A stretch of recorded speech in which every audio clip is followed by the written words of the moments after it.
Billionaire attended the Christmas party, smiling, until his ex-wife arrived holding their baby. Before we begin, drop a comment telling us which city you're watching from, and once the story ends, don't forget to rate it from 0 to 10. Oh, and make sure to follow our channel for more stories like this. Now, sit back and enjoy every detail.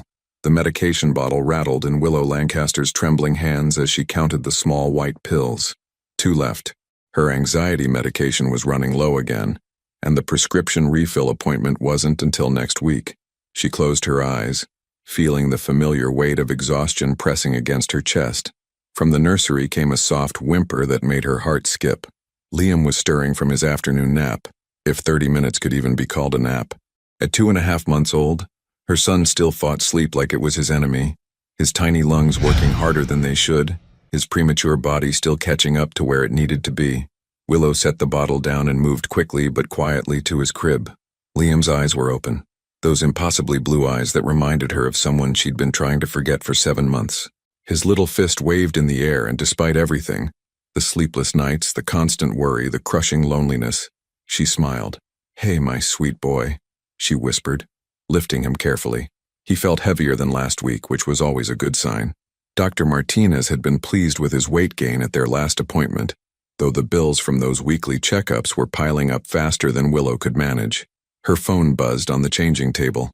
A text from her landlord about late rent, another from her client canceling tomorrow's photo session, and then unexpectedly, a call from Blake Westbrook. Willow stared at the screen, her brother-in-law's name making her stomach clench. She hadn't spoken to any of the Westbrook family since she'd left that house 7 months ago, pregnant and heartbroken. Alexander's family didn't even know about the separation. As far as they knew, she and Alex were just busy with work and travel. "Hello?" she answered, balancing Liam against her shoulder. "Willow, God, it's so good to hear your voice." Blake's warmth came through the phone like a hug she desperately needed. "Listen, I know it's last minute, but you have to come to Christmas dinner tonight. Mom's been asking about you for weeks, and Dad got that fancy wine you liked from Italy. The whole family will be there." Willow's throat tightened. "Blake, and we want to meet the baby. Alex mentioned you had the baby, but he's been so weird and secretive about everything. Come on, Will. It's Christmas. Family should be together." The irony cut deep. Family should be together. She looked down at Liam, whose father had chosen boardroom meetings over biology appointments, international flights over intimate moments. Alexander had known she was pregnant when he walked out. He just hadn't cared enough to stay. "I don't know if that's a good idea," Willow said carefully. "Please, just for a few hours. Mom made that cranberry sauce you love, and honestly, I think everyone's getting tired of Alex's mood lately. You always made him happier." Happier? Willow almost laughed. She'd made Alexander Westbrook, billionaire tech mogul, happier while she slowly fell apart, trying to be the perfect wife to a man who lived in airports and conference rooms. But Liam deserved to know his family. Even if his father had chosen to be absent, his grandparents, aunts, and uncles shouldn't have to pay for Alexander's cowardice. "Okay," she heard herself saying. "I'll come." "Really? That's amazing. Dinner's at 7, but come earlier if you want. Oh, and Will, I'm really glad you're coming. I've missed you." After hanging up, Willow sat in her small apartment's living room, holding Liam close. The space felt even smaller now, the walls seeming to close in as reality hit her. She was going to see Alexander tonight, the man who'd promised to love her through everything, then disappeared the moment everything got complicated. She looked down at Liam, who was studying her face with those serious blue eyes. "Your daddy doesn't know how beautiful you are," she whispered. "He doesn't know about your first smile, or how you grabbed my finger so tight when you were in the NICU. He doesn't know that you're the strongest little fighter I've ever met." Her voice cracked on the last words. The memories of those 15 days in the neonatal intensive care unit still haunted her nights. Watching Liam struggle to breathe through machines, praying to every god she could think of, calling Alexander's phone over and over while it went straight to voicemail. He'd been in Tokyo, closing some deal worth millions, while their son fought for his life. Willow stood up, decision made. She would go tonight, but not for Alexander. Not even for his family, really. She would go for Liam so he could be recognized and loved by the people who should have been there from the beginning. She began getting them both ready, choosing a simple black dress that hid how thin she'd gotten from stress and sleepless nights. For Liam, she picked the blue outfit that brought out his eyes and packed an extra blanket, extra bottles, and the small pharmacy of medications and supplies that accompanied them everywhere. As she strapped Liam into his car seat, Willow caught her reflection in the hallway mirror. She looked older than 28, her light brown hair pulled back in a simple ponytail, dark circles under green eyes that used to sparkle with dreams of the future. 7 months ago, she'd been planning a nursery with the man she thought would be her forever. Tonight, she was introducing their son to a father who was essentially a stranger. The drive to the Westbrook mansion took 45 minutes through Christmas Eve traffic. Willow used the time to practice what she might say if Alexander was there, which he probably would be. The family always gathered for holidays, and despite his busy schedule, Alex rarely missed Christmas. Would he be surprised to see her? Would he even care about Liam, or would this just be another inconvenience in his perfectly ordered life? As she pulled through the familiar iron gates of the estate, Willow's hands started shaking again. The mansion glowed with warm light, its windows revealing glimpses of the family she'd once thought would be hers forever. Christmas trees sparkled in every room, and she could see figures moving around, probably finishing dinner preparations. This was it. After 7 months of silence, of raising their son alone, of building a life from the fragments Alexander had left behind, she was about to face the man who'd walked away from everything they'd created together. The question that had kept her awake so many nights suddenly felt more urgent than ever. When love breaks, can it ever truly be repaired? Or do some cracks run too deep to heal? The Westbrook mansion's front door opened before Willow could even ring the bell. Margaret Westbrook, Alexander's mother, stood in the doorway wearing an elegant burgundy dress and the kind of smile that had always made Willow feel welcomed into their world. "Willow, darling."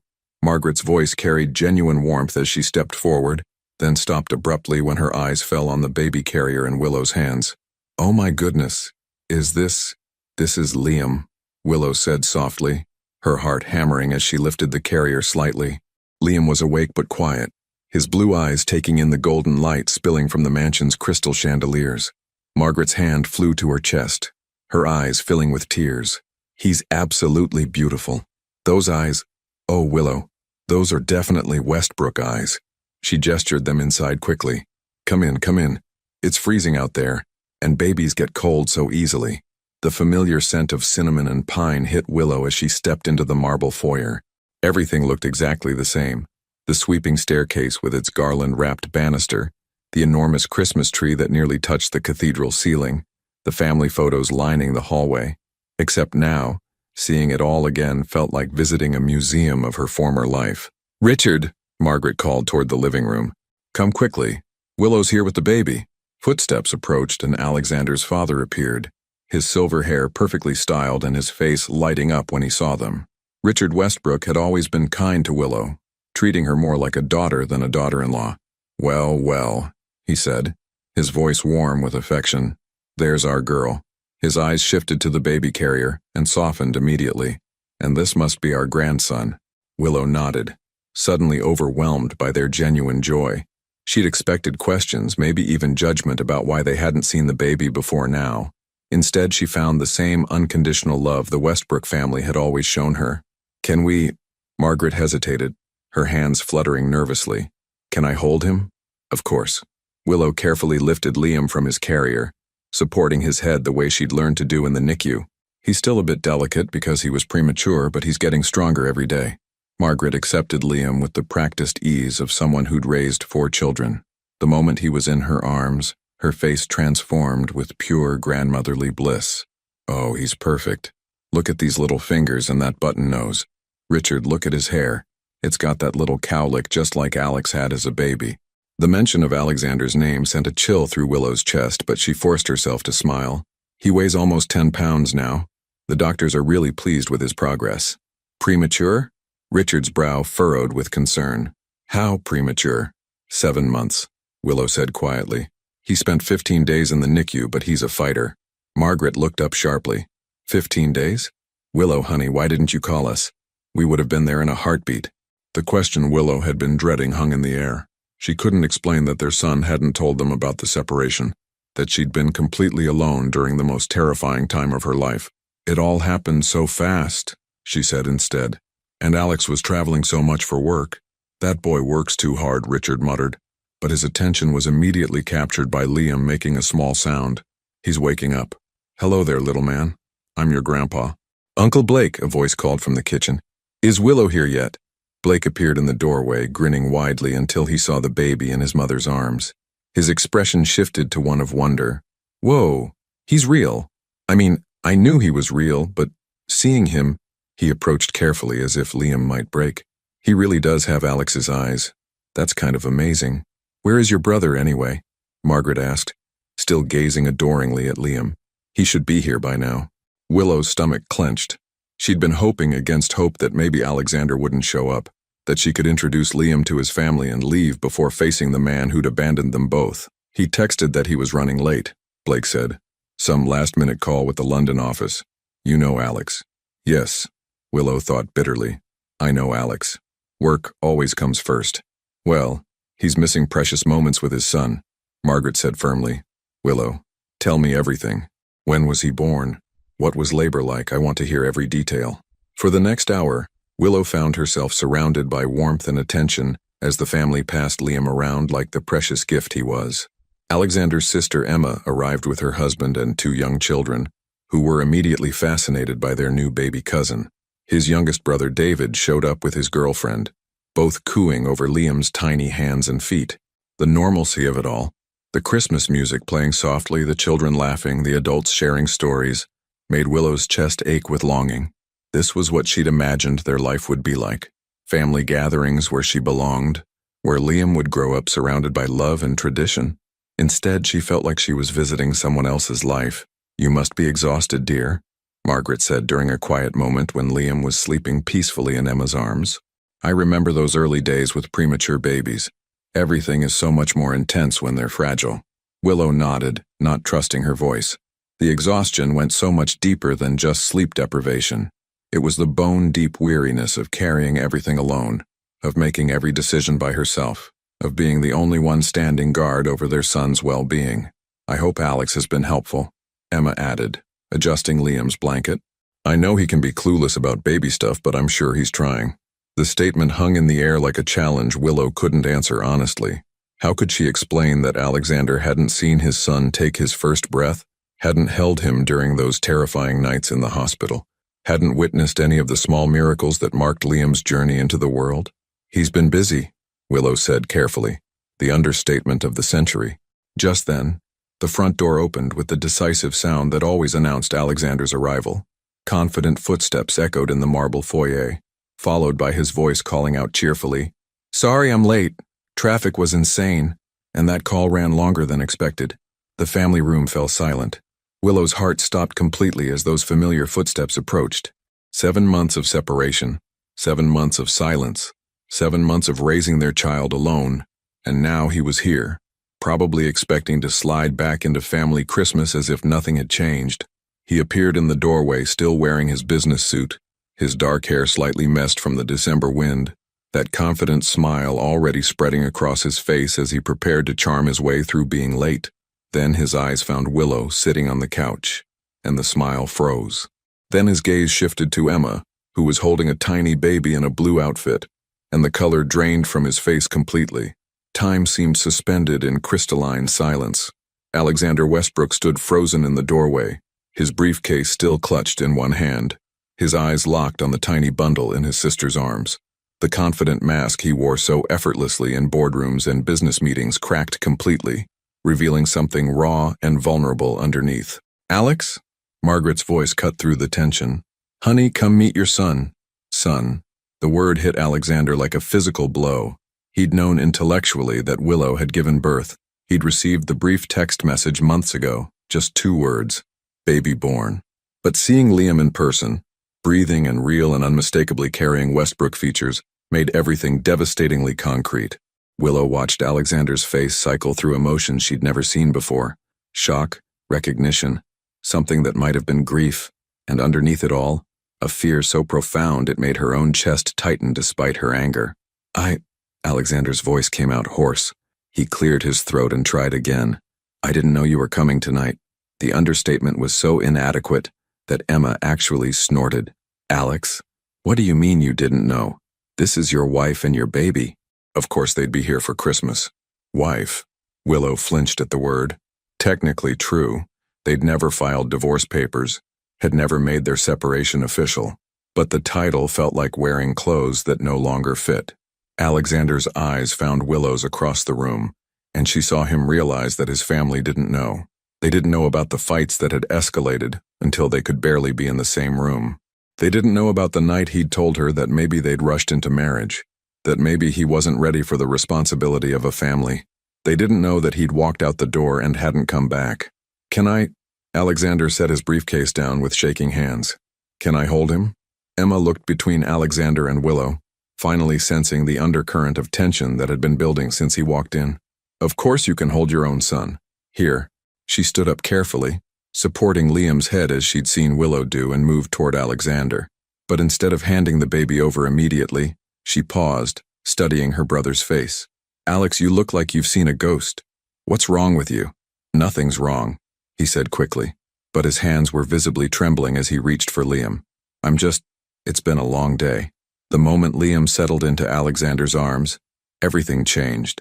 The baby, who had been contentedly quiet, began to fuss, his tiny face scrunching up as if he could sense the tension radiating from this stranger holding him. "Shh," Alexander whispered, his voice breaking slightly. "It's okay. I'm your dad." The words seemed to surprise him as much as they did everyone else. Willow watched this powerful man, who commanded rooms full of executives, who made decisions worth millions without blinking, hold their 10-pound son like he might break him. "He doesn't know you," Willow said quietly, and the simple statement carried the weight of 7 months of abandonment.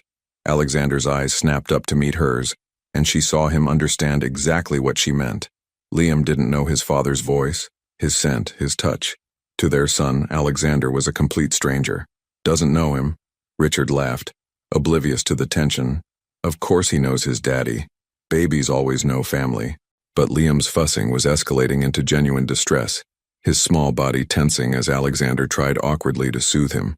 Willow's maternal instincts kicked in automatically. She could see that Liam was getting overwhelmed by the unfamiliar handling, the nervous energy Alexander was projecting. "He needs to be held differently," she said, standing up. "His stomach is still sensitive, and when he gets overstimulated—" "I can figure it out," Alexander said sharply, then immediately looked stricken by his own tone. I just need a minute to—" Liam's crying intensified, and Margaret clucked sympathetically. "Oh, sweetheart, he's just overwhelmed. Christmas can be a lot for little ones. Maybe he needs to eat." Willow moved closer, her hands instinctively reaching for her son. "He's probably hungry. He eats every 2 hours because he was premature." "Premature?" Alexander's head snapped up. "What do you mean, premature? How premature?" The question revealed just how little he knew about his own son's dramatic entrance into the world. Willow felt the familiar surge of anger and hurt that had carried her through those terrible first weeks. 7 months, she said, taking Liam from Alexander's arms. The moment she held him, the baby began to settle, recognizing the familiar comfort of his mother's touch. He was born at 32 weeks after I had complications. Complications? Alexander's face went white. What kind of complications was it? Were you? I hemorrhaged at 3 in the morning, Willow said, her voice steady despite the tremor in her chest. I called 911 alone. I went to the hospital alone. I watched our son fight for his life alone.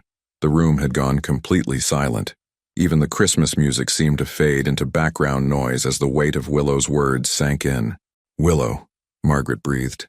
Honey, why didn't you call us? We would have dropped everything.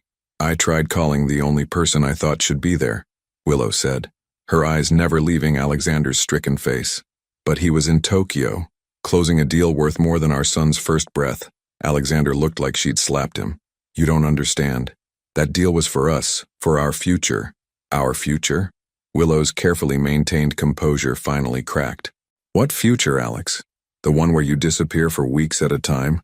The one where you come home just long enough to make me feel like I'm asking for too much by wanting my husband to actually be present in our marriage? That's not fair, Alexander said, but his voice lacked conviction. Fair? Willow laughed bitterly. You want to talk about fair? Our son spent 15 days in the NICU, 15 days hooked up to machines fighting to breathe, and I sat by his bedside every single day wondering if he was going to survive. You know what's not fair? Having to explain to doctors why the father wasn't there to sign consent forms. Emma gasped softly. Alex, you weren't there when he was born? Alexander opened his mouth, then closed it again. What could he possibly say? That he'd been too scared to come home? That he'd convinced himself that keeping busy with work would somehow make the responsibility of fatherhood less terrifying? Liam, sensing his mother's distress, began crying again.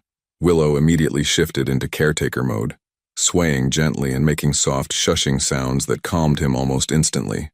"I think we should talk," Alexander said quietly. "Now you want to talk?" Willow's voice was barely above a whisper, but it carried more pain than any scream could have. 7 months too late for talking, Alex. The family watched this exchange with growing horror, finally understanding that this wasn't just a case of busy schedules or miscommunication. Their golden boy, their successful son and brother, had abandoned his wife and child.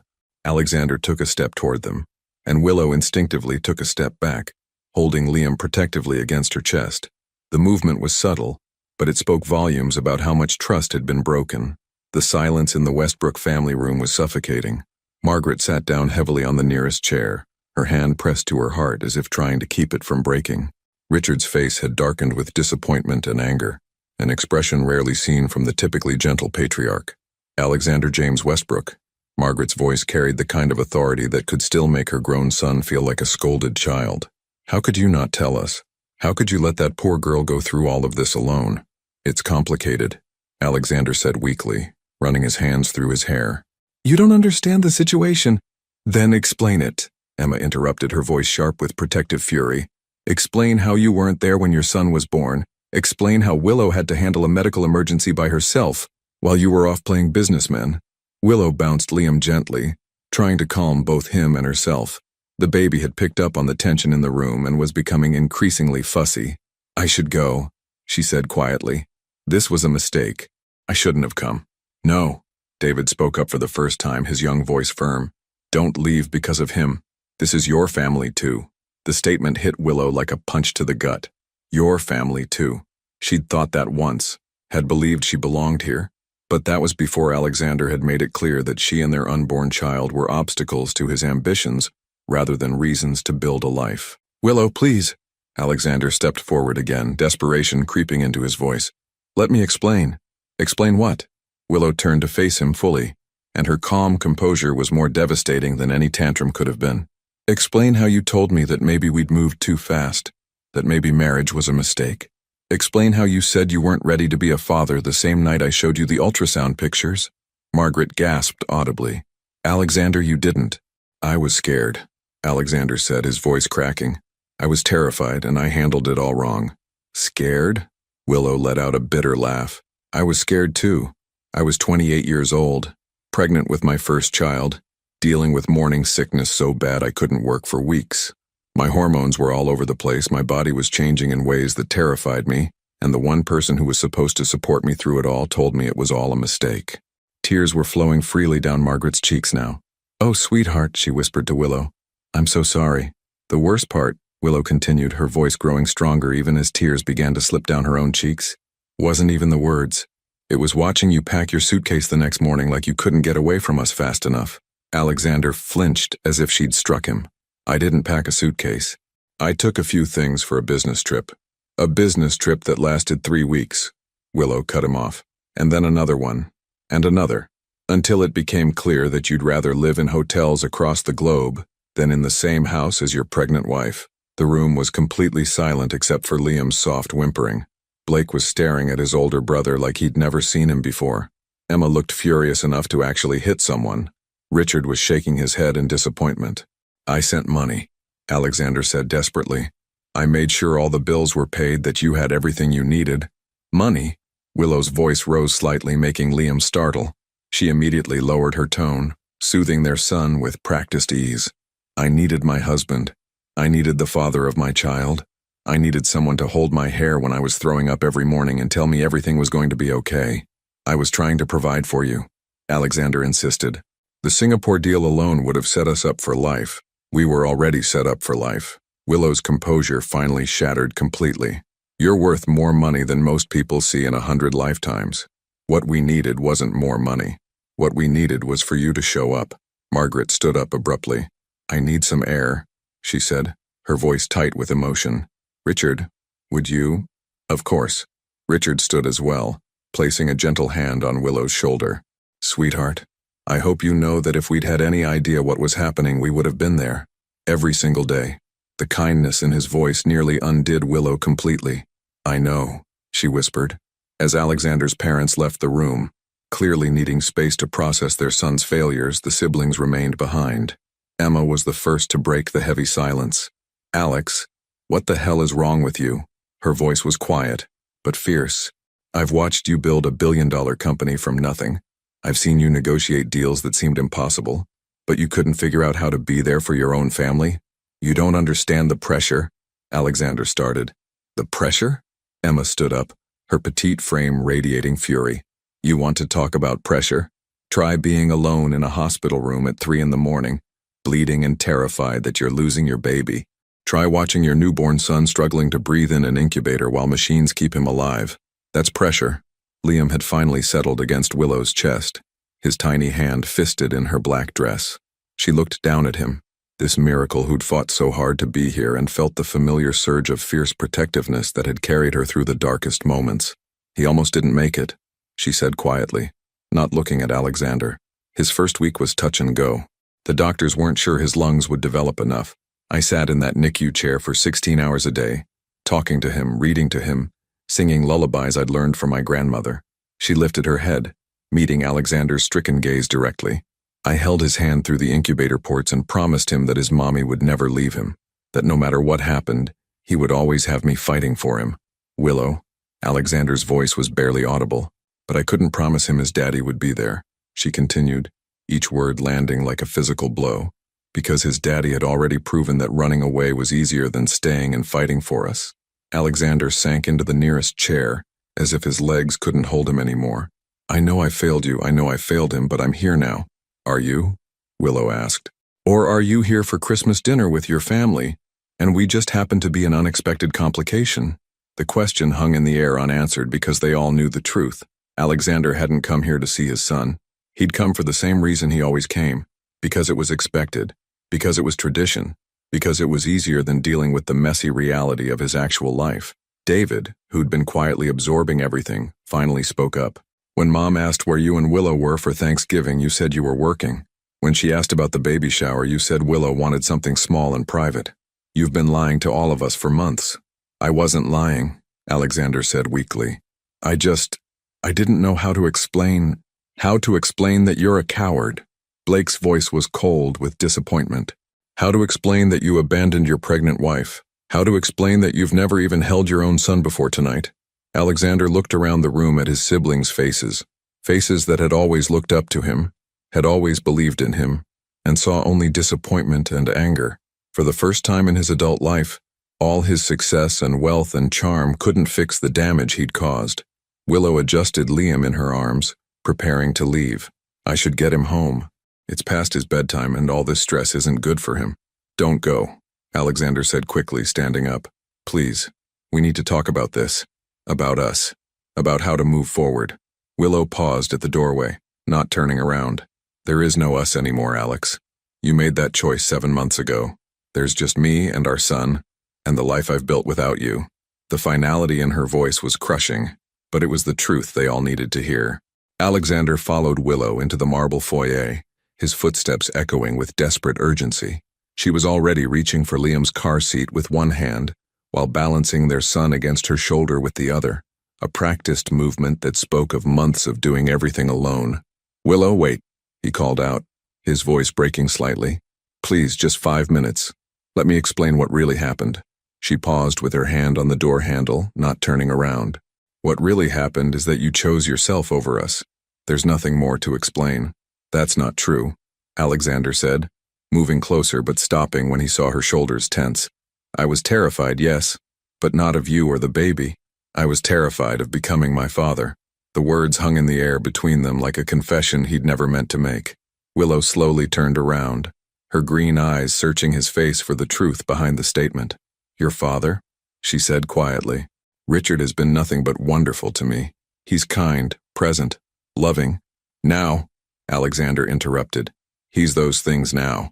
But when I was growing up, he ran his hands through his hair, looking suddenly younger and more vulnerable. He worked 18-hour days. He missed every school play, every birthday party, every moment that mattered. I barely saw him until I was old enough to join the company. Willow frowned, remembering the warm, attentive man who'd always treated her like family. He changed. After Emma was born, Alexander nodded. He realized what he'd missed with David, Blake, and me. But by then, I was 15, and had already learned that work came before everything else. Success was more important than presence. In the living room, Alexander's siblings were clearly listening, but they remained silent, perhaps hearing this side of their brother's story for the first time. "So when you told me you were pregnant," Alexander continued, his voice growing softer, "all I could think about was how I'd turn into him, how I'd be the kind of father who provides everything except the one thing that actually matters, showing up." Liam made a soft sound against Willow's shoulder, and she instinctively adjusted his position.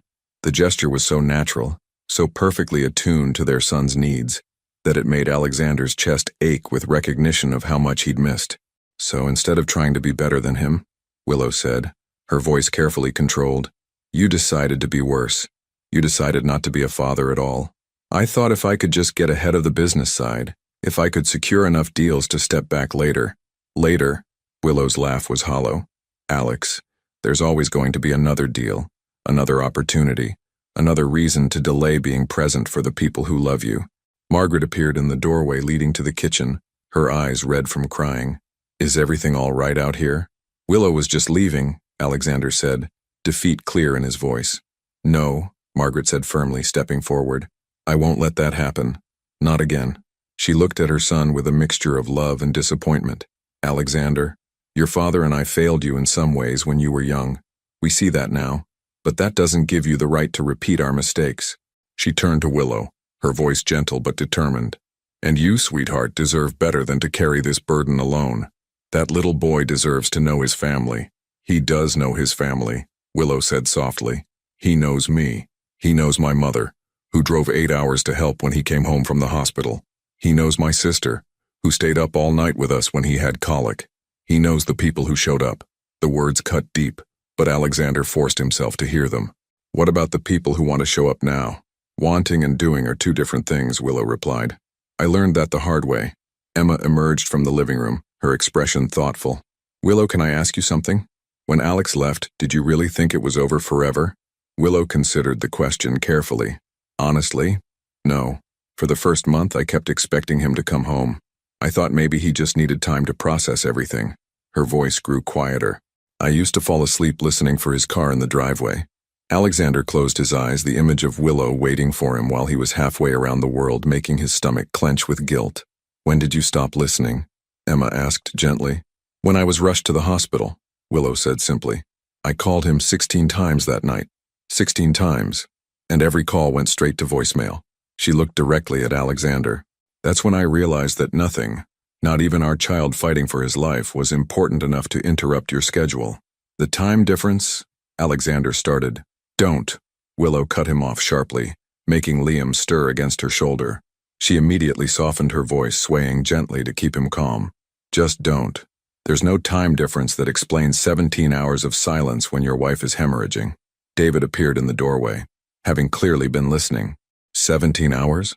"I finally reached his assistant the next morning," Willow explained, her voice steady but her eyes bright with unshed tears. "She told me he was in meetings all day and had left his phone in his hotel room. She said she'd give him a message when he was free." "Jesus, Alex," Blake breathed from the living room doorway.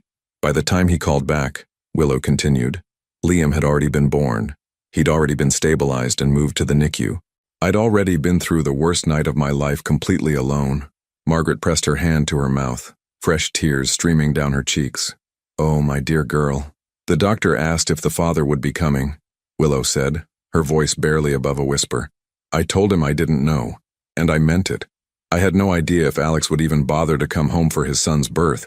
Alexander felt like he was suffocating. "I booked the first flight. 3 days later," Willow finished. "You booked a flight 3 days later after you finished your precious negotiations. The deals I was working on would have meant we never had to worry about money." "I wasn't worried about money." Willow's composure finally cracked completely. "I was worried about whether our son would live through the night. I was worried about whether I would survive the complications from delivery. I was worried about doing everything right as a new mother with no support system." Liam began crying in earnest now, overwhelmed by his mother's distress. Willow immediately shifted into comfort mode, her voice becoming soft and soothing as she spoke to their son. I know, baby boy. I know. Mommy's sorry for getting loud. It's okay. We're okay. Watching her calm their child with such practiced ease made Alexander realize the depth of everything he'd missed. Not just the big moments, the birth, the first days home, but all the small ones. Learning Liam's cries, understanding his needs, becoming fluent in the language of their son. I want to try, he said quietly. I want to learn. I want to be the father he deserves. Willow looked up at him, and for a moment he saw a flicker of the woman who used to believe in him, but it was gone almost immediately, replaced by the wariness of someone who'd been disappointed too many times. Trying isn't enough anymore, Alex, she said sadly. I needed you to try 7 months ago. I needed you to try when I was scared and alone and growing our baby. I needed you to try when I almost lost him, and when he was fighting to breathe, and when I was falling apart from exhaustion and postpartum anxiety. Postpartum anxiety? Alexander's face went pale. Another thing you would have known if you'd been there, Willow said simply. Another thing I handled alone. She secured Liam in his car seat and reached for the door handle again. This time, Alexander didn't try to stop her. I'll be in touch about visitation, she said without looking back. Our son deserves to know his father even if it's too late for us.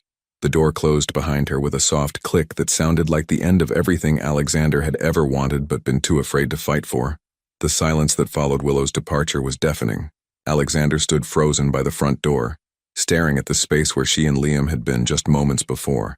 Through the frosted glass, he could see the faint outline of her car backing down the driveway, taking his son away from him again. Well, Margaret said, her voice thick with disappointment. That was enlightening. Alexander turned to face his family, and the expressions looking back at him were unlike anything he'd ever seen. Not anger exactly, but something worse.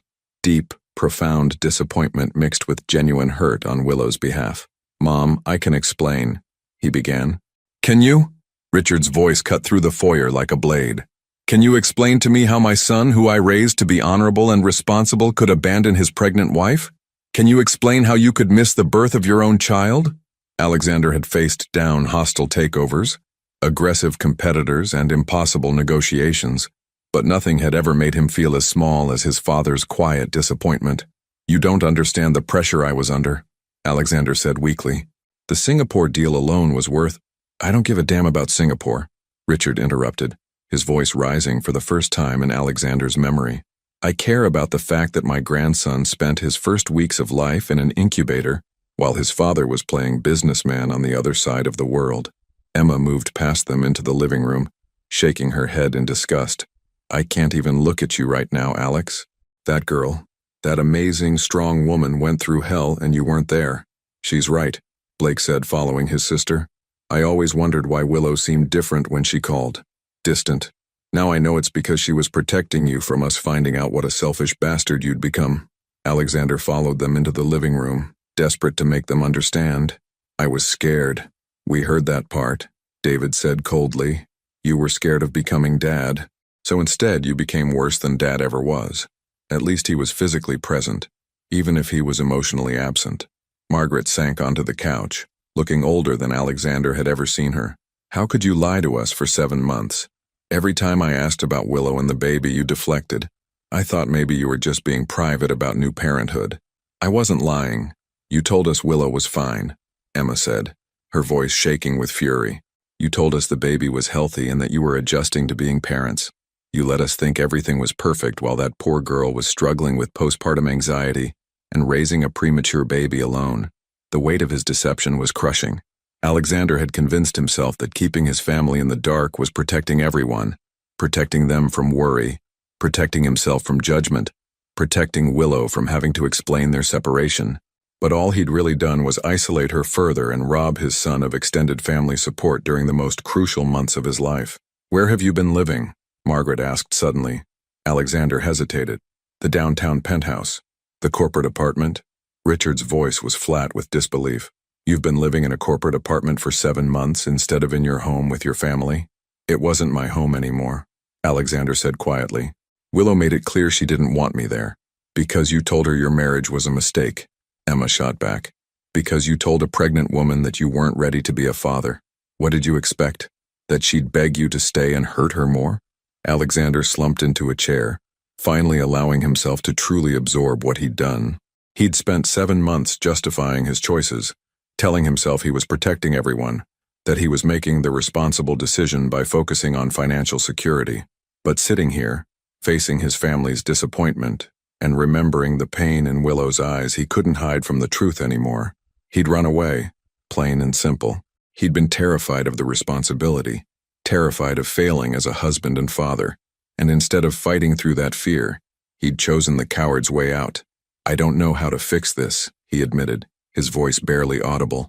"You can't," Blake said bluntly. "Some things can't be fixed, Alex. Some damage is permanent. But that doesn't mean you shouldn't try," Margaret added, though her voice lacked its usual warmth. "That little boy is your son. Willow is—" She paused, seeming to struggle with how to define their relationship now. "She's the mother of your child. She deserves respect and support regardless of what happens between you two." "She said she'd arrange visitation," Alexander said, grasping for hope. "Visitation?" Richard repeated, the word heavy with irony. "You went from being a husband and father to being a weekend visitor in your child's life." The reality hit Alexander like a physical blow. He'd imagined that somehow, someday, he could make everything right again, that he could win Willow back, that they could be a family, that his momentary panic wouldn't have permanent consequences. But looking at his family's faces, thinking about the pain in Willow's voice, he was beginning to understand that some choices couldn't be undone. "She looked so tired," Margaret said softly, tears starting fresh in her eyes. "Did you see how thin she's gotten? And the way she held that baby, like she's been holding him alone for months." "She has been holding him alone," Emma said harshly. "While Alex was gallivanting around the globe, she was probably getting 3 hours of sleep a night and wondering how she was going to pay for formula and doctor visits." "I sent money," Alexander protested. "I made sure all the accounts were—" "Money isn't presents," David interrupted. "Money isn't holding your wife's hand during contractions. Money isn't being there when your son takes his first breath or stops breathing and needs to be resuscitated." "Stops breathing?" Alexander's blood ran cold. "Did you think premature babies in the NICU were just there for fun?" Blake asked sarcastically. "They're there because their lives hang in the balance every single day." Alexander thought he might be sick. While he'd been celebrating closed deals and successful meetings, his son had been fighting for his life. While he'd been enjoying 5-star hotels and business dinners, Willow had been sitting vigil beside an incubator, probably terrified and alone. "I need to see him," Alexander said, suddenly standing up. "I need to see my son." "Right now?" Margaret asked. "Alex, it's almost 9 o'clock at night. That baby should be going to bed."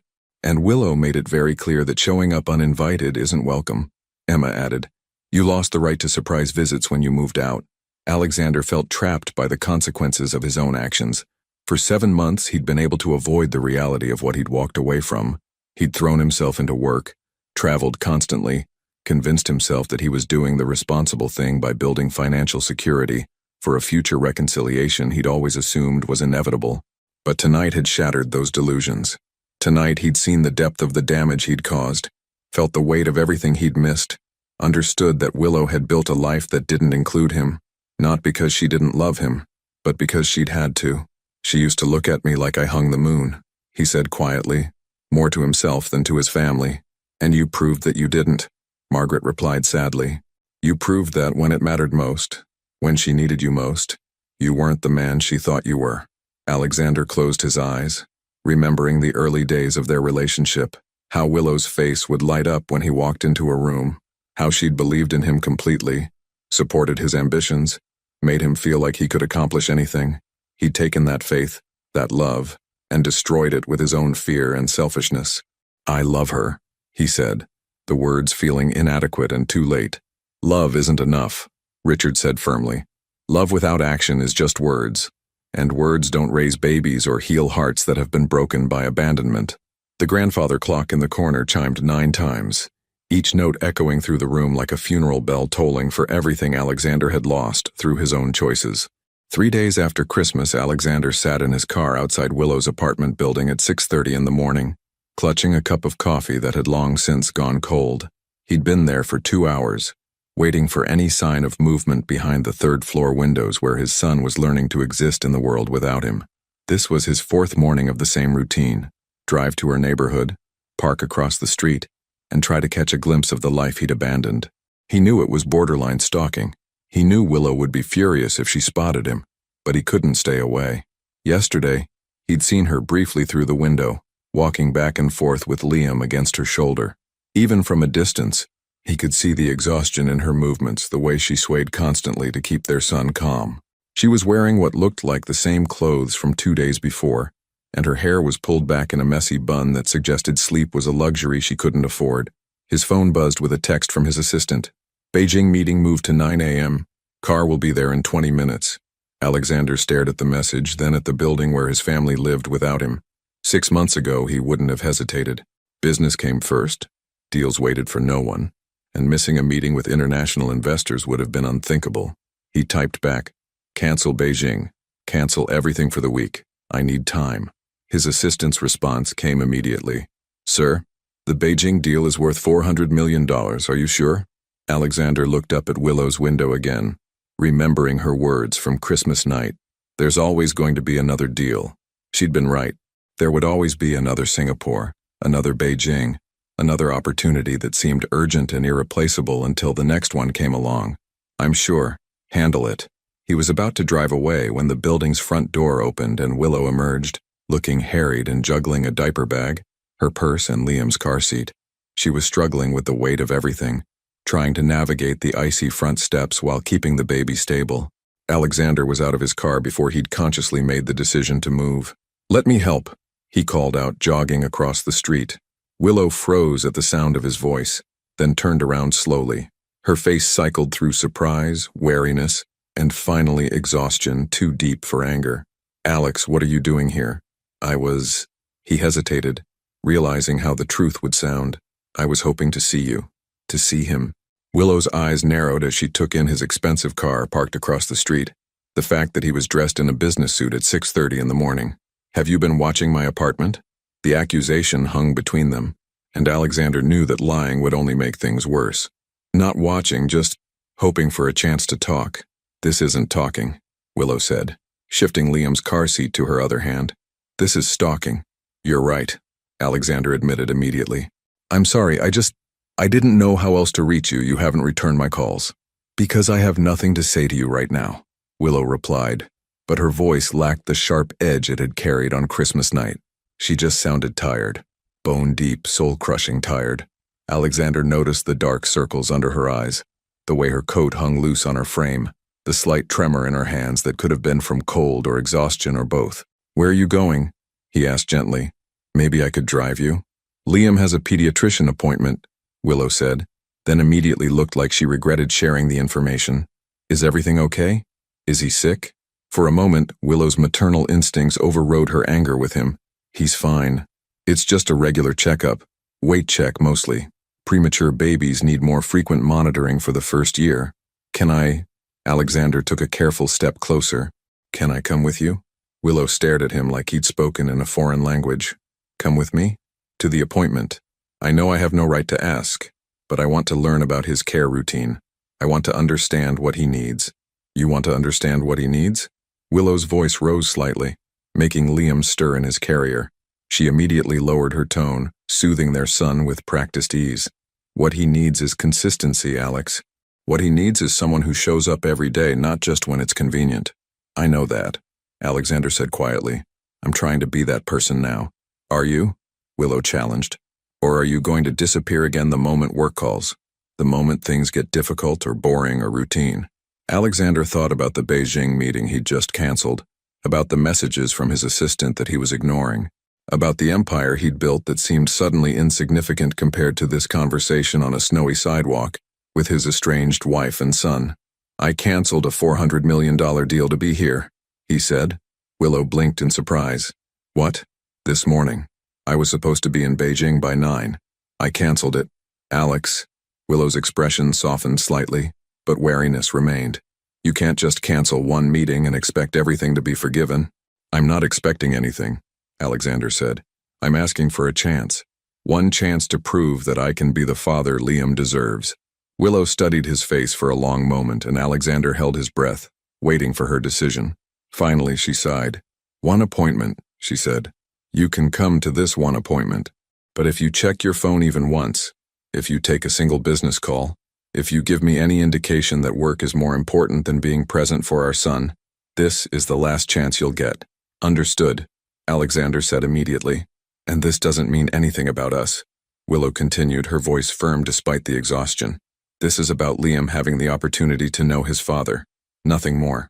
Nothing more, Alexander agreed, though the words felt like swallowing glass. Willow seemed to realize she was still struggling with the car seat and diaper bag. I was going to take the bus, she said quietly. The bus? Alexander looked at her small, beat-up Honda Civic parked nearby.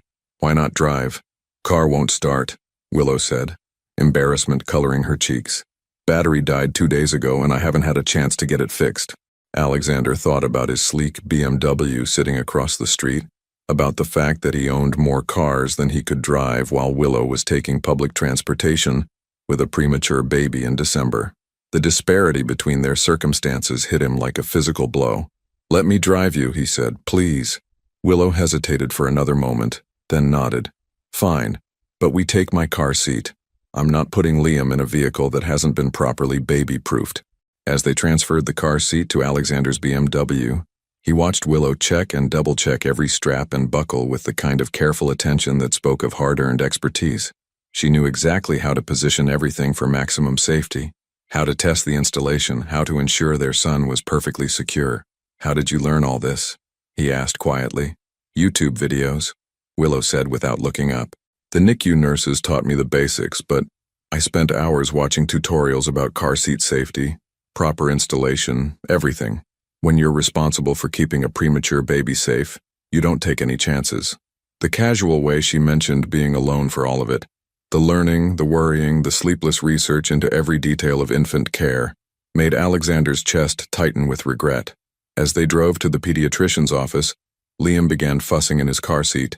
Without hesitation, Willow reached back to gently stroke his cheek, making soft shushing sounds that immediately calmed him. Is he okay? Alexander asked, glancing in the rearview mirror with concern. He doesn't like car rides yet, Willow explained. His nervous system is still developing. Loud noises, sudden movements, changes in environment, everything affects him more than it would a full-term baby. Alexander absorbed this information, adding it to the growing list of things he didn't know about his own son. Things Willow had learned through trial and error, through midnight panic and careful observation, through the kind of devoted attention that only came from being someone's entire world. Willow, he said quietly as they pulled into the medical building's parking lot, I want you to know that I'm not here to disrupt your life or make things harder for you. I just want to be part of his life, however small a part that might be. Willow was quiet for a long moment, watching Liam sleep peacefully in his car seat. The hardest part, she said finally, wasn't that you left. It was that you left and I still loved you. The admission hung in the air between them, raw and honest and more painful than any accusation could have been.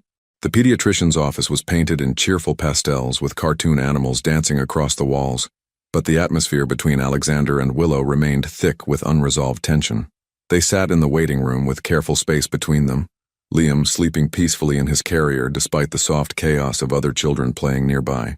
Alexander watched Willow fill out forms with practiced efficiency, her handwriting neat and decisive on questions about feeding schedules, sleep patterns, and developmental milestones. Every answer revealed how thoroughly she knew their son, information that should have been shared knowledge between parents but instead highlighted the vast gap in his understanding of Liam's daily reality. Liam Westbrook? A nurse called from the doorway. Willow stood immediately, gathering the diaper bag and carrier with movements that spoke of countless similar appointments. Alexander followed, feeling like an outsider in his own son's life. Dr. Martinez was a kind-faced woman in her 50s who greeted Willow with the warmth of familiarity. How's our little fighter doing and who do we have here? She looked at Alexander with polite curiosity. This is Alexander, Liam's father, Willow said quietly, and Alexander caught the slight hesitation before the word father, as if she wasn't entirely sure he'd earned the title. Wonderful to finally meet you, Dr. Martinez said, though her tone remained professionally neutral.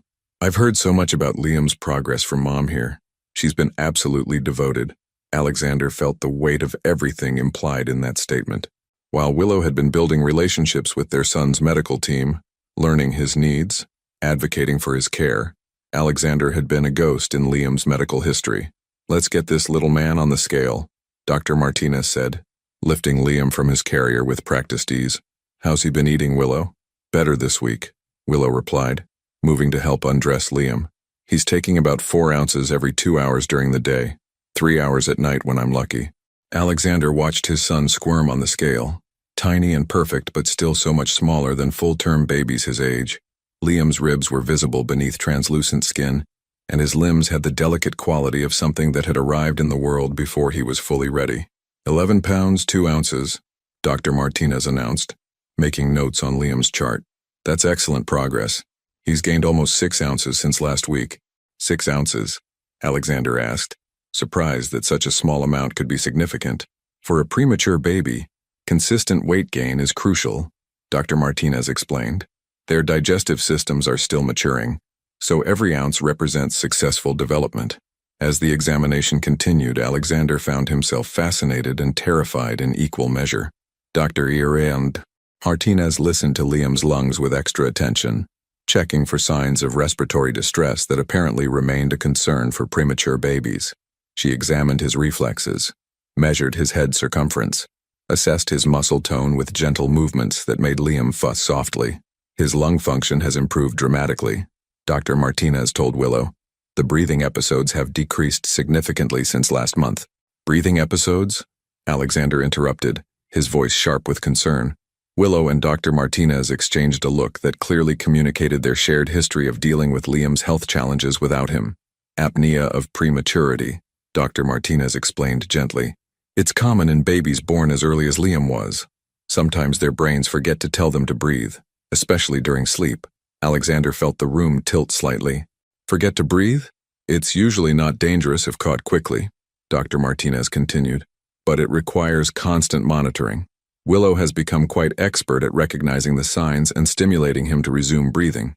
The casual way she mentioned Willow's expertise in preventing their son from suffocating made Alexander's blood run cold.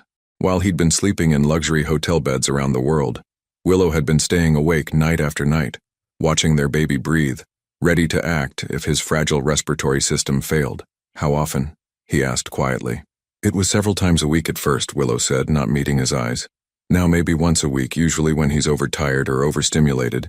Alexander thought about Christmas night, about the stress and raised voices in his family's living room, about how Liam had become increasingly fussy as the evening progressed. Had they put their son at risk without even realizing it? "The monitor helps," Dr. Martinez said, gesturing to a small device in the diaper bag that Alexander hadn't noticed before. "It alerts if his breathing or heart rate becomes irregular." "You sleep with a monitor?" Alexander looked at Willow with growing understanding of the constant vigilance her life required. "When I sleep," Willow said simply, and the matter-of-fact way she mentioned the conditional nature of her rest made Alexander's heart clench. Dr. Martinez continued the examination, checking Liam's eyes, his reflexes, the soft spot on his head that seemed impossibly vulnerable. Each assessment revealed new complexities in his son's care that Alexander had never imagined. "Now," Dr. Martinez said, settling into her chair with Liam calm and redressed in Willow's arms, "I want to discuss some developmental concerns I've been monitoring." "Concerns?" Willow's voice sharpened with immediate maternal alarm. "Nothing immediately worrying," Dr. Martinez assured her quickly. "But Liam is showing some signs of potential developmental delays that we often see in premature babies." Alexander felt his world tilt again. "What kind of delays?" "His muscle tone is slightly lower than we'd like to see, and his visual tracking isn't quite where it should be for his corrected age," Dr. Martinez explained. "It's very common and often resolves with early intervention, but I'd like to refer you to a pediatric physical therapist and possibly a developmental specialist." Willow nodded, already pulling out her phone to take notes. "How early can we start intervention?" "Immediately," Dr. Martinez said. "The earlier we address these concerns, the better his long-term outcomes. Physical therapy can help with muscle tone, and there are exercises you can do at home to encourage proper development." Alexander watched Willow absorb this information with the kind of determined calm that he was beginning to recognize as her default response to challenges. She wasn't panicking or falling apart. She was already mentally organizing how to handle this new layer of complexity in their son's care. "Will insurance cover the therapy?" Willow asked, and Alexander caught the underlying worry in her voice. "Most of it," Dr. Martinez replied, "though there might be some out-of-pocket cost for specialized services." Alexander wanted to say that money wasn't an issue, that he would pay for anything Liam needed, but he sensed that offering financial solutions right now would only highlight how absent he'd been from these conversations before. "I'll handle the referrals," Dr. Martinez continued, "but I want both of you to understand that this is a marathon, not a sprint. Premature babies often catch up to their peers, but it takes time and consistency. Both of us?" Willow glanced at Alexander with surprise. "Co-parenting a child with special needs, even temporary ones, requires teamwork," Dr. Martinez said firmly. "Liam will benefit from having both parents involved in his care and therapy." Alexander felt a surge of hope mixed with terror. Dr. Martinez was giving him an opening, a way to be genuinely useful in his son's life rather than just a weekend visitor. But it also meant stepping into a world of medical appointments, therapy sessions, and constant vigilance that felt overwhelming in its complexity. "I want to be involved," he said quietly, looking at Willow rather than Dr. Martinez. "If you'll let me." Willow studied his face for a long moment, and he could see her weighing his words against 7 months of abandonment. "Liam needs consistency," she said finally. "If you're going to be part of his care team, you have to actually be present. Not traveling, not in meetings, not distracted by work. Present. I understand. Do you?" Willow's voice carried the weight of every broken promise, every missed call, every moment she'd faced alone. "Because this isn't just doctor's appointments, Alex. This is 2 a.m. breathing episodes. This is physical therapy 3 times a week. This is learning to read his cues, understanding his needs, being awake when he's awake and vigilant when he's sleeping." Alexander looked down at his son, peaceful now in Willow's arms but carrying invisible challenges that would require years of dedicated attention.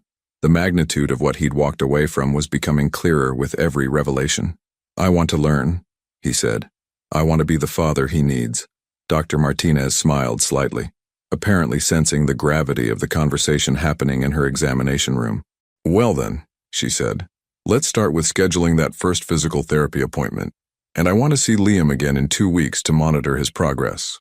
As they left the office with new referrals, therapy schedules, and a deeper understanding of Liam's needs, Alexander realized that this was what real parenthood looked like, not the occasional photo opportunity or weekend visit he'd vaguely imagined, but a complex, demanding, round-the-clock commitment to another person's well-being. The question that terrified him most wasn't whether he could handle it, but whether Willow would trust him enough to try. 2 weeks had passed since the pediatrician's appointment, and Alexander had kept his word in ways that surprised even him. He'd attended every physical therapy session, learned to recognize Liam's hunger cues, and mastered the art of supporting his son's neck during feeding. More importantly, he'd turned off his phone during every visit, declined 3 international trips, and delegated responsibilities he'd never trusted to anyone else before. Willow had begun to relax incrementally around him, allowing him to hold Liam for longer periods, even letting him help with diaper changes and feeding routines. It wasn't forgiveness, not yet, but it was the tentative beginning of co-parenting. Tonight was different, though. Tonight was the first time Willow had agreed to let Alexander watch Liam alone while she attended her postpartum support group. It was only for 2 hours, but for Alexander, it felt like the most important job interview of his life. "His next bottle is in the refrigerator," Willow said for the 3rd time, checking items off a detailed list she'd written. "Warm it in the bottle warmer for exactly 90 seconds. Test it on your wrist before giving it to him." "I know," Alexander said gently, watching her nervous energy with understanding rather than impatience. "We've practiced this. The breathing monitor is set to alarm if his heart rate drops below 80 or goes above 160, Willow continued, adjusting the small device clipped to Liam's onesie.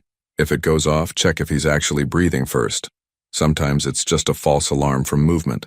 Alexander nodded, absorbing the instruction while trying not to think about the implications of the word sometimes. "And if he has an apnea episode?" he asked, wanting to hear the protocol again. "Gentle stimulation first," Willow recited, demonstrating on Liam's chest. "Rub his back, stroke his cheek, talk to him. If he doesn't respond within 10 seconds, pick him up and gently bounce him. If that doesn't work, call 911 and start infant CPR," Alexander finished, the weight of the responsibility settling on his shoulders like a physical thing. Willow looked at him for a long moment, and he could see her internal struggle. She'd been Liam's sole protector for months, the only person responsible for keeping him safe and healthy. Trusting someone else, even his father, With that responsibility went against every maternal instinct that had kept their son alive. "I can stay," she said suddenly. "The support group meets every week. I don't have to go tonight." "Yes, you do," Alexander said firmly. "When's the last time you left this apartment for something that was just for you?" Willow's silence was answer enough. Alexander had learned over the past 2 weeks that her entire world had shrunk to the size of this small apartment, revolving entirely around Liam's needs. She hadn't mentioned friends, hobbies, or any activities that didn't involve their son's care. 2 hours, she said finally, reaching for her purse. "I'll have my phone on the entire time." "Go," Alexander said, settling into the rocking chair that had become his usual spot for feeding. "We'll be fine." After Willow left, the apartment felt different, quieter but somehow more weighted with responsibility. Liam was awake but content, his blue eyes tracking Alexander's movements with increasing recognition. Over the past 2 weeks, Alexander had become a familiar presence in his son's limited world. "Just you and me tonight, buddy," Alexander said softly, adjusting Liam in his arms. "What do you think?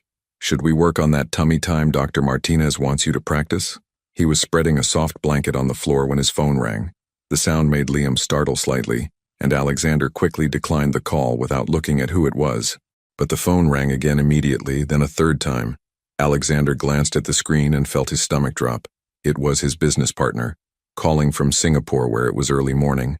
The Beijing deal he'd canceled 2 weeks ago had apparently fallen through completely, and there were complications with their Asian expansion that only Alexander could handle.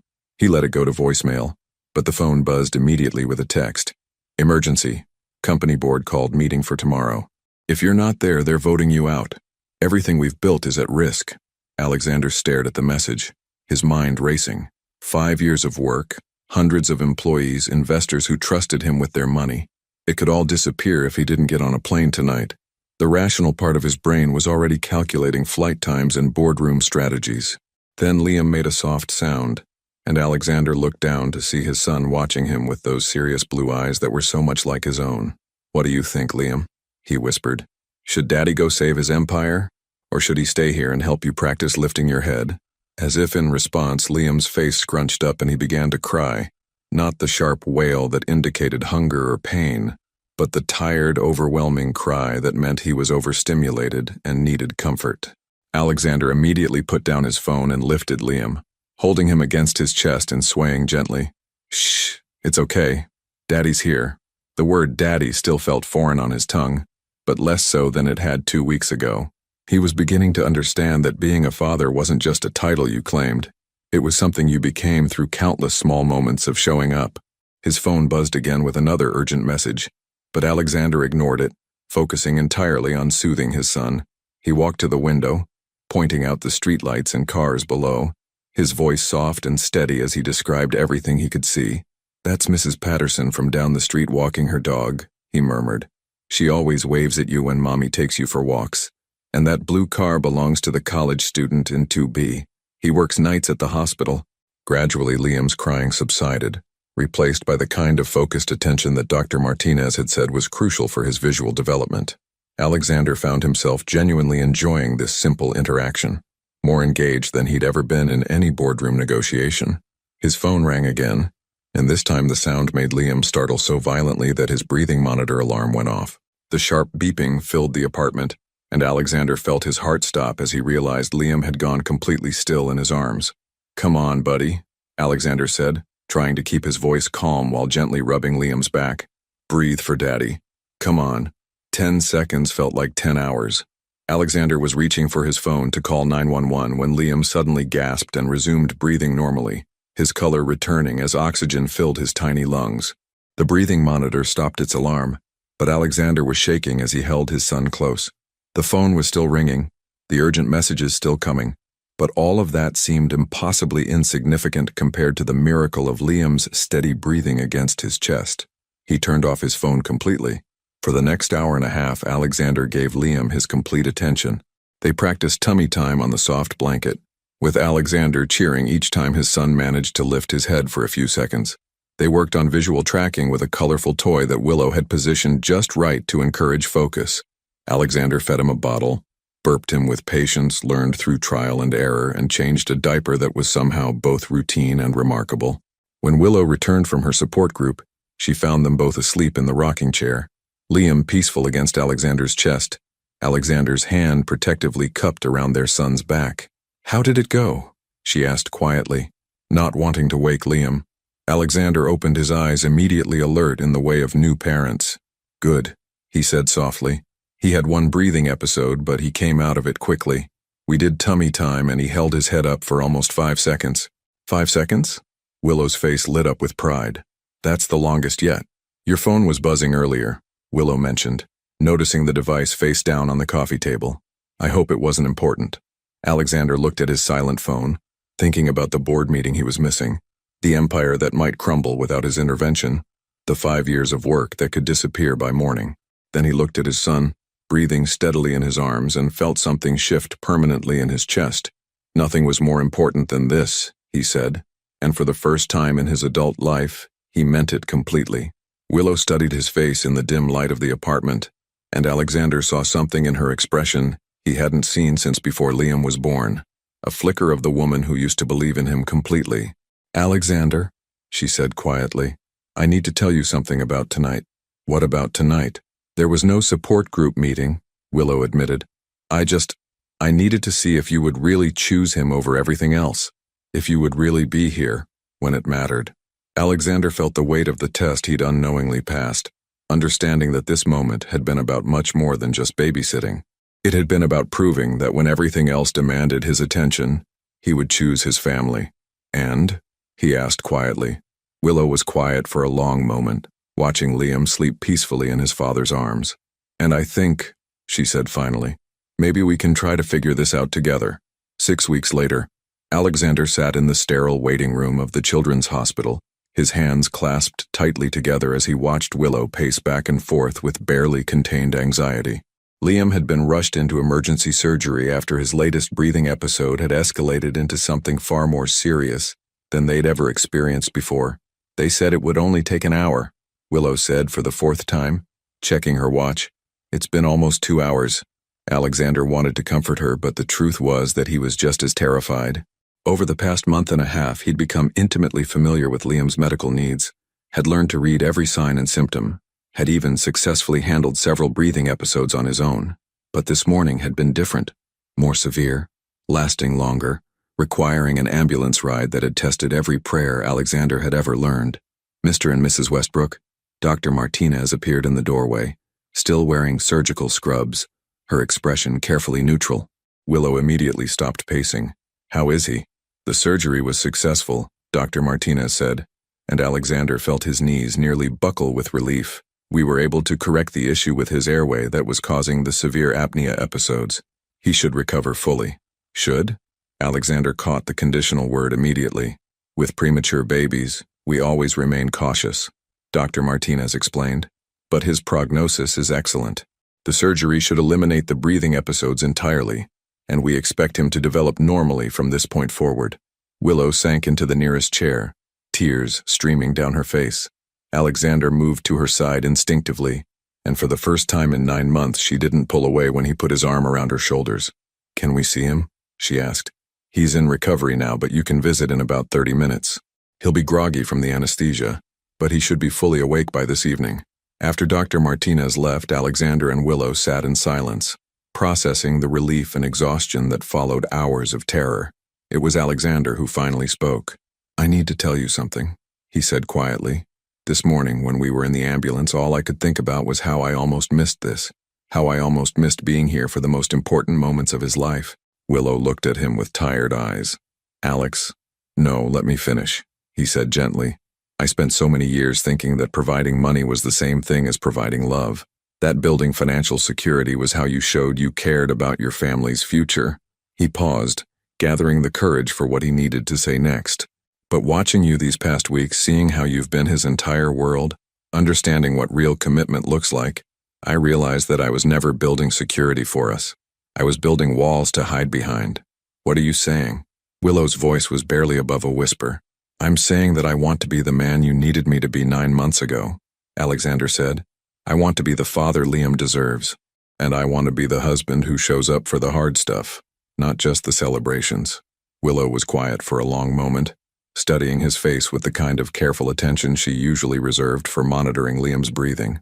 "You can't just decide to be different, Alex," she said finally. "Trust isn't rebuilt with words. It's rebuilt with consistent actions over time." "I know that," Alexander replied, "which is why I need to tell you what I did yesterday." Willow raised an eyebrow, waiting. "I sold my shares in the company." The statement hung in the air between them like a bomb that hadn't quite exploded yet. "You what?" Willow's voice rose slightly. "I sold my controlling shares to my business partners," Alexander explained. "I'll still be involved as a consultant, but I won't be running day-to-day operations. No more 18-hour days, no more international travel, no more choosing between family and business." Willow stared at him in shock. "Alex, that company was your life.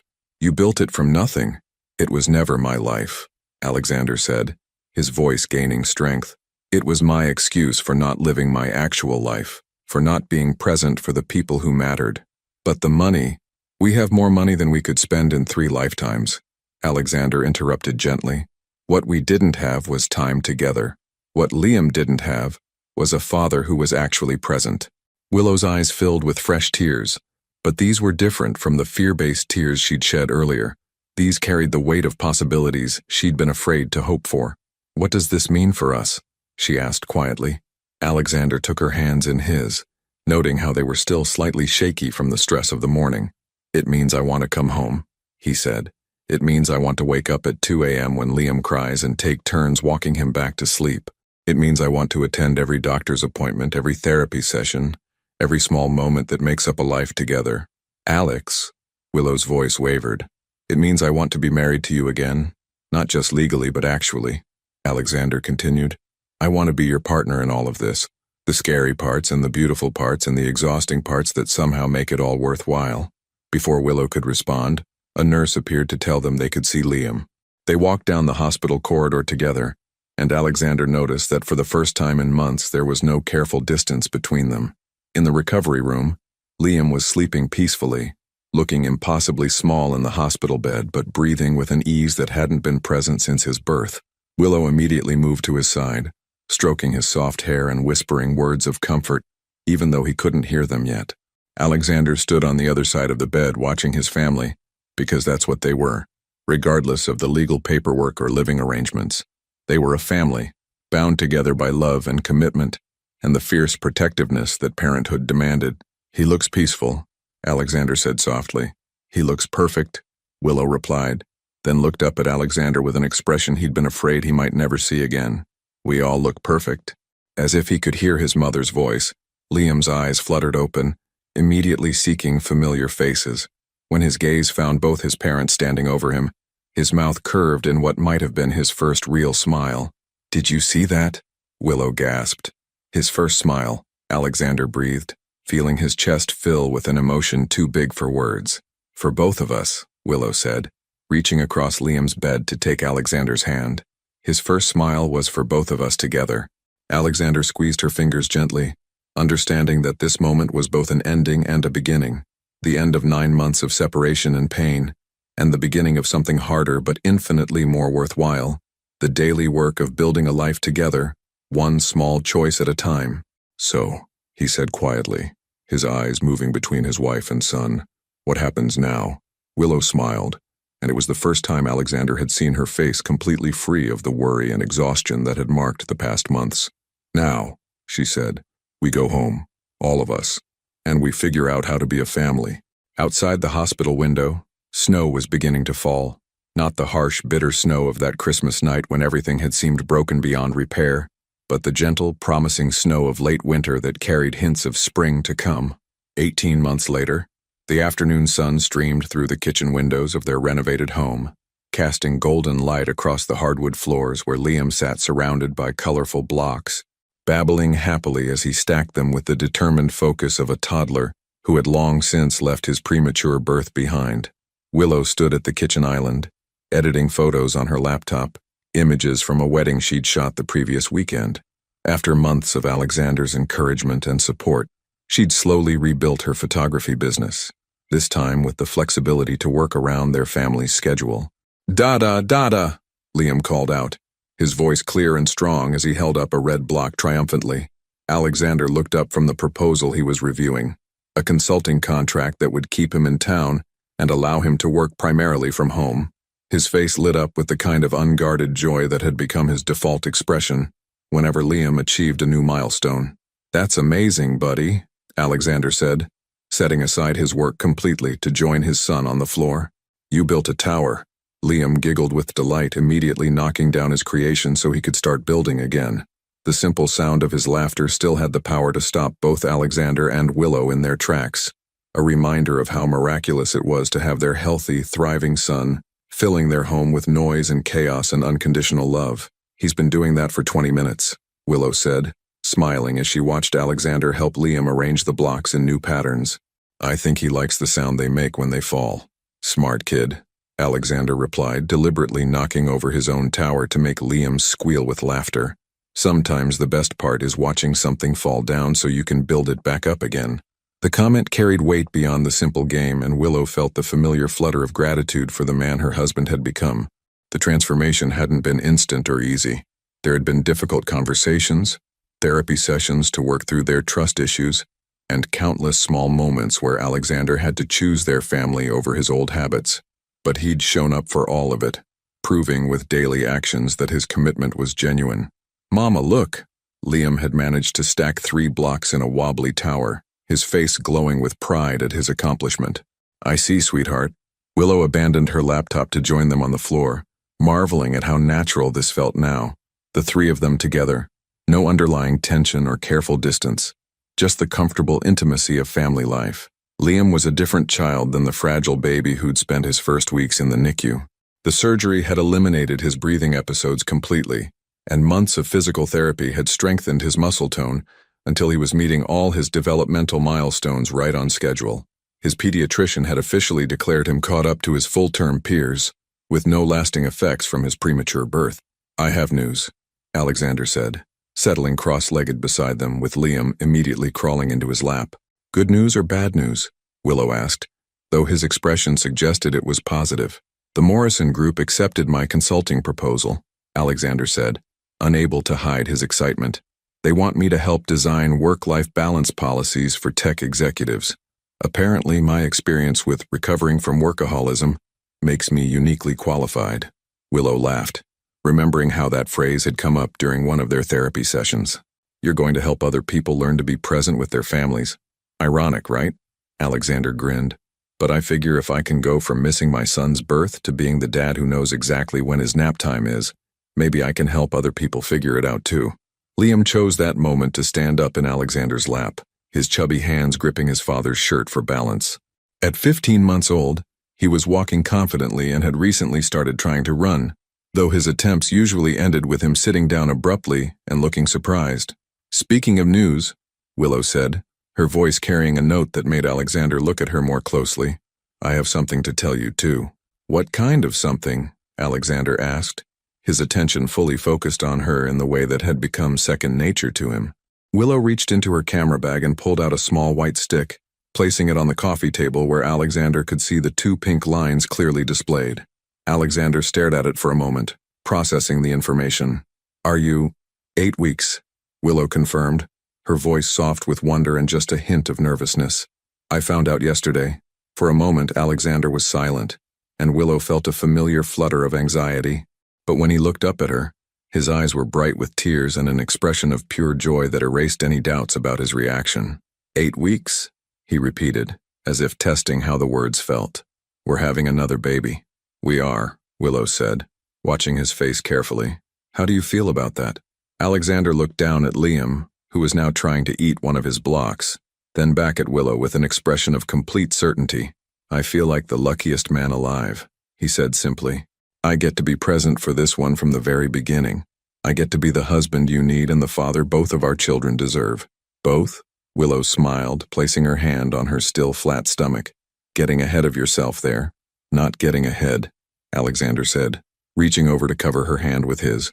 "Just planning to show up for every single moment this time." Liam, apparently sensing that something important was happening, looked back and forth between his parents with the serious expression he wore when he was trying to understand adult conversation. "What do you think, Liam?" Willow asked, lifting him from Alexander's lap to settle him between them. "Would you like to be a big brother?" Liam babbled something that sounded vaguely like agreement, then leaned forward to pat Willow's stomach with the gentle touch they'd taught him for handling delicate things. "I think that's a yes," Alexander said, watching his son with the kind of focused attention that had become his trademark as a father. As the afternoon light shifted and stretched across their living room, the three of them sat together on the floor surrounded by colorful blocks and the comfortable chaos of family life. Willow felt the deep contentment that came from knowing, absolutely and without doubt, that they were exactly where they were supposed to be. "Alexander," she said quietly, "I need to ask you something. Anything. Do you ever regret it? Selling the company, stepping back from everything you built?" Alexander considered the question seriously, his hand still resting on hers.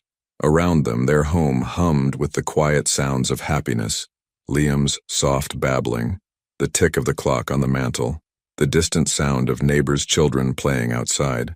"You know what I regret?" he said finally. "I regret that it took me so long to realize that this was what success actually looked like. Not the deals or the money or the recognition. This, coming home to you and Liam every day, being present for bedtime stories and middle-of-the-night feedings and first steps." He paused, looking around their living room with its family photos and scattered toys and the beautiful ordinariness of daily life. "I regret that I almost missed all of it, because I was too scared to believe I deserved it." Willow leaned over to kiss him, a soft, lingering kiss that tasted like forgiveness and promises and the kind of love that grows stronger through weathering storms together. "We almost lost each other," she whispered against his lips. "But we didn't," Alexander whispered back. "We fought for this. We chose this. Every day we choose this." Liam, apparently deciding that his parents weren't paying enough attention to him, knocked over his block tower with a delighted shriek that made them both laugh. "Yes," Alexander said, scooping up their son and pulling Willow close until they were all tangled together in the golden afternoon light. "Every single day we choose this." Outside, the seasons continued their eternal cycle. Spring giving way to summer, summer fading into autumn, winter returning with its promise of renewal. But inside their home, time felt suspended in the perfect moment of a family that had found its way back to each other and was determined never to lose its way again. And as Liam settled sleepily between his parents, one small hand reaching for each of them, Willow understood that some miracles don't announce themselves with grand gestures. Sometimes they arrive quietly, in the form of second chances, and the courage to build something beautiful from the pieces of what was broken. Sometimes the greatest love stories aren't about finding the perfect person.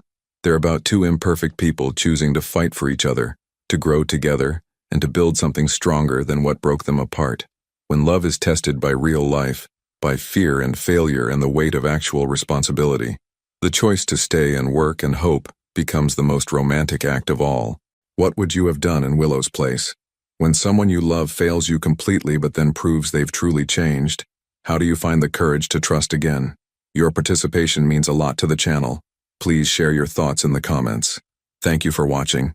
If you enjoyed the story, please subscribe to our channel and leave a comment below letting us know what you thought. Your feedback and support mean a lot to us. Stay tuned for more exciting stories.